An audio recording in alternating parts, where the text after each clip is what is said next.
दोस्तों, स्वागत है एक बार फिर से हमारे यूट्यूब चैनल में।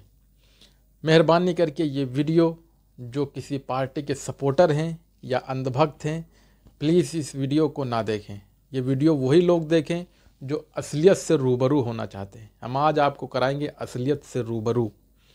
दरअसल हुआ क्या है 70 साल से, ये जो पार्टियां हैं, ये पार्टियां मुसलमानों को हक दिलाने के लिए वोट लेते हैं उनसे, मगर उनको हक नहीं देते हैं। ये पार्टियां दलितों का हक दिलाने के लिए दलितों से वोट लेती हैं, मगर उनको हक नहीं देती हैं।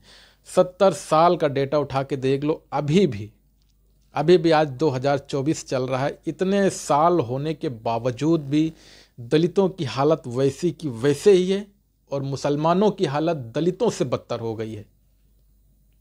दोबारा मैं दोहरा रहा हूँ, 70 साल से दलितों की हालत वैसी की वैसी ही है और दलितों से बदतर हालत मुसलमानों की हो गई है। तो इसका जिम्मेदार कौन है? मुसलमानों ने कभी सोचा है इसके बारे में? जो आज मुसलमानों की हालत दलितों से बदतर हो गई है, इसका जिम्मेदार कौन है? क्या मुसलमान है? मुसलमान नहीं है। इसका जिम्मेदार है जो सेकुलर पार्टियां हैं, वो मुसलमान जिसको अपने सराखों पर बिठाता है, जिसको घर में बुला के महीने भर रोज़ा मुसलमान रखता है, मगर ऐन वक्त पे मुसलमान उनको बुला के अपने घर पे बिरयानी खिलाता है, उनको शीर कोरमा खिलाता है, सेवैयाँ खिलाता है, पूरी इज्जत करता है, क्योंकि पूरा सवाब लेके वो चले जाते हैं। तो ये मुसलमान बहुत ही ज़्यादा, समझ लो एक हिसाब से अपने ऊपर खुद ही जुर्म कर रहा है। अब आप एक बात मुझे ये बताइए कि वोट तो आपने सेकुलरिज्म के नाम पे इनको दिया था, नीतीश कुमार को, मगर ये तो बीजेपी में जाके चले गए, बैठ गए। वोट तो आपने सेकुलरिज्म के नाम पे अखिलेश यादव को दिया था।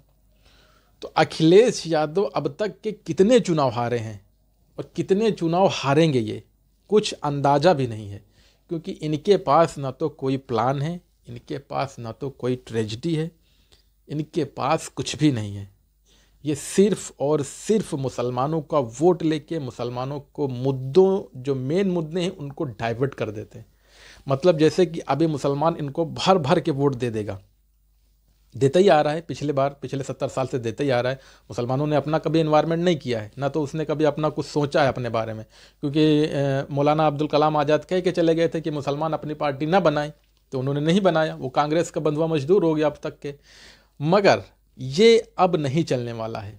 मेरे ख़याल से जो मुस्लिम उलेमा हैं उनको सामने आना चाहिए, जो मुस्लिम उलेमा हैं उनको सामने आना चाहिए और उनको समझाना चाहिए, मुसलमान की जो कौम है, मुसलमान की जो नौजवान है, मुसलमान जो वोटर है, उनको समझाना चाहिए कि ये जो 2024 लोकसभा चुनाव आ रहा है, इसमें कतई भी भावनाओं में वो ना बहें, अपने मुद्दों पे वोट दें।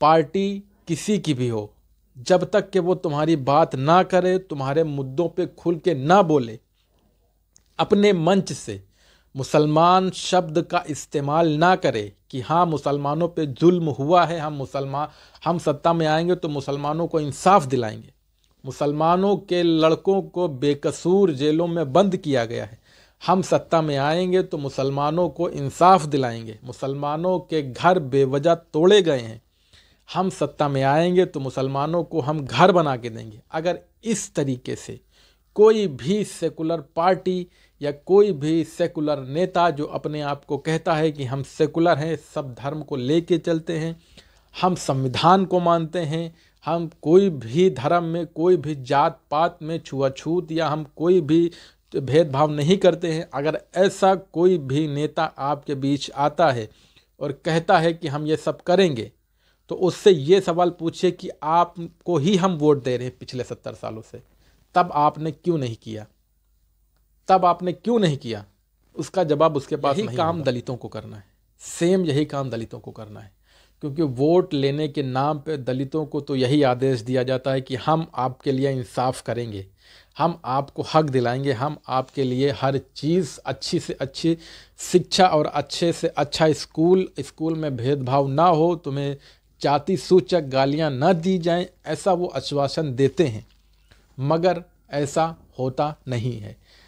दलितों को हालत, जब मायावती का शासन था 2007 में, उस टाइम कुछ बेहतर हुआ था, मुसलमानों का भी और दलितों का भी, क्योंकि उस टाइम जो कानून व्यवस्था थी वो बहुत ही ज़बरदस्त चलाई थी। मेरा कहना मुसलमानों से है और मुस्लिम उलेमाओं से है, जो कि वो तो मस्जिदों में बैठ के सिर्फ जुमे के खुतबे से मतलब रखते हैं, वो जो मस्जिदों में बैठ के सिर्फ नमाज पढ़ के चले जाते हैं, तो उनको समझाना चाहिए, उनको एक सभा लगानी चाहिए, एक दिन मुकर्रर करना चाहिए कि इस दिन को हम, इस टाइम को हम एक ऐसा जलसा करें, एक ऐसा वो करें कि जिससे मुसलमानों के बीच सिर्फ और सिर्फ यही बातें हों कि हाँ तुम किसको वोट दोगे, किसने 70 साल में तुम्हारे लिए काम किया है, किसने नहीं किया। अब एक बात बताइए कि मुजफ्फरनगर में जब दंगे हुए थे, मुजफ्फरनगर में जब मुस्लिमों को मारा गया था, मुजफ्फरनगर में जब मुस्लिमों के घर उजाड़े गए थे, जब वो अपने घर से निकल के तंबू कनात में आ गए थे, तब सरकार थी अखिलेश यादव की। और अभी 1.5-2 साल पहले उनको घर बना के दिया है उलेमाओं ने, जो मुस्लिम महमूद मदनी साहब हैं, घर उन्होंने बना के दिया। ये घर सरकार, घर जब उजड़े तो अखिलेश यादव की सरकार थी, और घर बना के देंगे मुस्लिम उलेमाए। तो जब तुमको घर बनाना है, उनको घर तुम्ही को देना है, उनको खाना खर्चा तुमको ही देना है, जब उनके ऊपर कोई जुल्म होता है तो उनको सही रास्ता भी तुमको ही बताना है, तुमको यही बताना, तुमको भी यही बताना है कि आखिर किसको वोट दे, किसको वोट ना दे। ये कोई बताने नहीं आएगा, ये तुमको ही बताना पड़ेगा, क्योंकि जो मुसलमान हैं, जो दलित हैं, उन लोगों के बीच इतना ज़्यादा फ़र्क, इतना ज़्यादा मतलब उनके जहनों में इतना ज़्यादा वो घोल दिया गया है कि तुम लोग